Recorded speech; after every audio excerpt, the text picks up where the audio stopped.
Ping pong की ball अंधे आदमी के चेहरे के पास से हल्के से निकली। उसी मोमेंट उसने मुड़कर एक जबरदस्त वॉली मारी और उसके साथ आया ड्रैगन का रोर। बॉल सीधा जाकर ओपोनेंट की पैडल पर लैंड हुई, लेकिन अगले ही सेकंड ओपोनेंट की पैडल में एक होल हो गया। सभी देखने वाले शॉक में थे। कोई सोच भी नहीं सकता था कि एक ब्लाइंड आदमी खेल भी सकता है। असल में वो अंधा आदमी एक टाइम पर वर्ल्ड चैंपियन था पिंग पोंग में, लेकिन जब उसने सबसे ताकतवर प्लेयर को हराया तो उसी राइवल ने उस पर हमला करवा दिया। घर जाते वक्त कुछ लोग भेजकर उसकी आंखें फोड़ दी गई। उसके बाद से वो चैंपियन दुनिया से गायब हो गया और एक भिखारी बनकर सड़कों पर कचरा उठाने लगा। एक दिन जब वो गार्बेज कैन में खाना ढूंढ रहा था, कुछ और भिखारियों ने उसे पीटना शुरू कर दिया। तभी एक near by ping pong hall की ओनर औरत ने आकर उसे बचाया। उसकी जान बचाने के लिए ब्लाइंड आदमी ने उस हॉल में एक क्लीनर की जॉब ले ली। एक दिन वो सफाई करते हुए टेबल के पास से गुजर रहा था, तभी उसने दो लोगों को खेलते हुए सुना। अपनी जबरदस्त सुनने की शक्ति से उसने पहचान लिया कि एक प्लेयर का माइंडसेट बहुत अनस्टेबल है। उसने कहा, तुम्हारी सर्व वीक है, हार पक्की है। लोगों ने उसका मजाक उड़ाया, बोले एक ब्लाइंड आदमी कैसे बता सकता है कि बॉल कहां जा रही है। फिर वो लोग खेलने लगे। अगले ही रैली में वही प्लेयर एक और पॉइंट हार गया। बॉल लुढ़कते हुए ब्लाइंड आदमी के पैरों के पास आ गई। उसने तुरंत बता दिया कि ओपोनेंट का बैकहैंड स्ट्रांग है, लेकिन फोरहैंड में कमजोरी है। फिर उसने एडवाइस दी, सर्व में स्पिन डालो और फोरहैंड पर मारो। पर प्लेयर ने हंसते हुए कहा, एक अंधा आदमी पिंग पोंग के बारे में क्या जानता है, तू जाकर अपनी झाड़ू संभाल। ब्लाइंड आदमी ने बस हल्की सी कोल्ड हंसी दी। प्लेयर सर्व करने गया। दिमाग में ब्लाइंड आदमी की बात गूंज रही थी, तो सोचा ट्राई करके देखते हैं। उसने स्पिन डाली और फोरहैंड पर हमला किया। ओपोनेंट बॉल को मिस कर गया और बॉल उड़ गई। ये देख प्लेयर हैरान रह गया। एक ब्लाइंड जैनिटर भी इतनी शार्प एडवाइस दे सकता है। तभी एक और बॉल तेजी से अंधे आदमी की तरफ आई, जो सीधा उसके सिर पर लगने वाली थी। उसने झट से अपनी झाड़ू उठाई और इतनी सही टाइमिंग से बॉल को वापस मार दिया कि सब दंग रह गए। हर कोई उसकी तारीफ करने लगा। उसी वक्त पिंग पोंग हॉल की सुंदर ओनर अंदर भागती हुई आई। उसने सारे कस्टमर्स को बाहर निकाल दिया और अपनी पूरी टीम को अर्जेंट मीटिंग के लिए बुला लिया। फिर उसने एक ड्रॉर खोला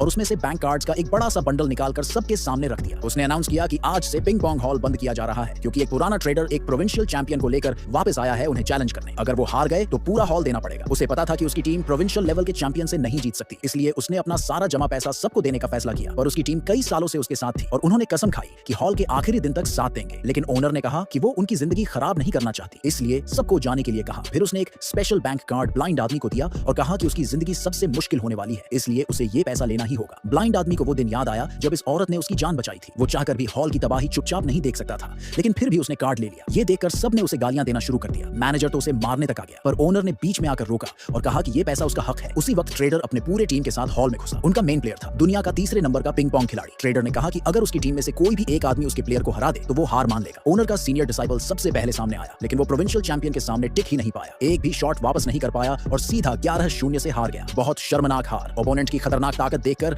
अब मैनेजर ने एंट्री ली। जैसे ही मैच शुरू हुआ, दोनों तरफ से तगड़ी रैलीज चली, लेकिन बस 10 शॉट्स में ही ब्लाइंड आदमी को कुछ गड़बड़ लगा। ओपोनेंट जानबूझकर मैनेजर की एनर्जी खत्म कर रहा था। फिर आया एक भारी स्मैश। पैडल मैनेजर के हाथ से छूट गया। जब उसने उसे उठाकर वापस खेलना चाहा, तब तक उसकी कलाई में बिल्कुल ताकत नहीं बची थी। मजबूरी में उसे पीछे हटना पड़ा। अब ओनर खुद सामने आई। चैलेंजर ने आते ही एक खतरनाक सर्व मारा। हवा का झोंका साथ आया और बॉल ओनर के चेहरे को काट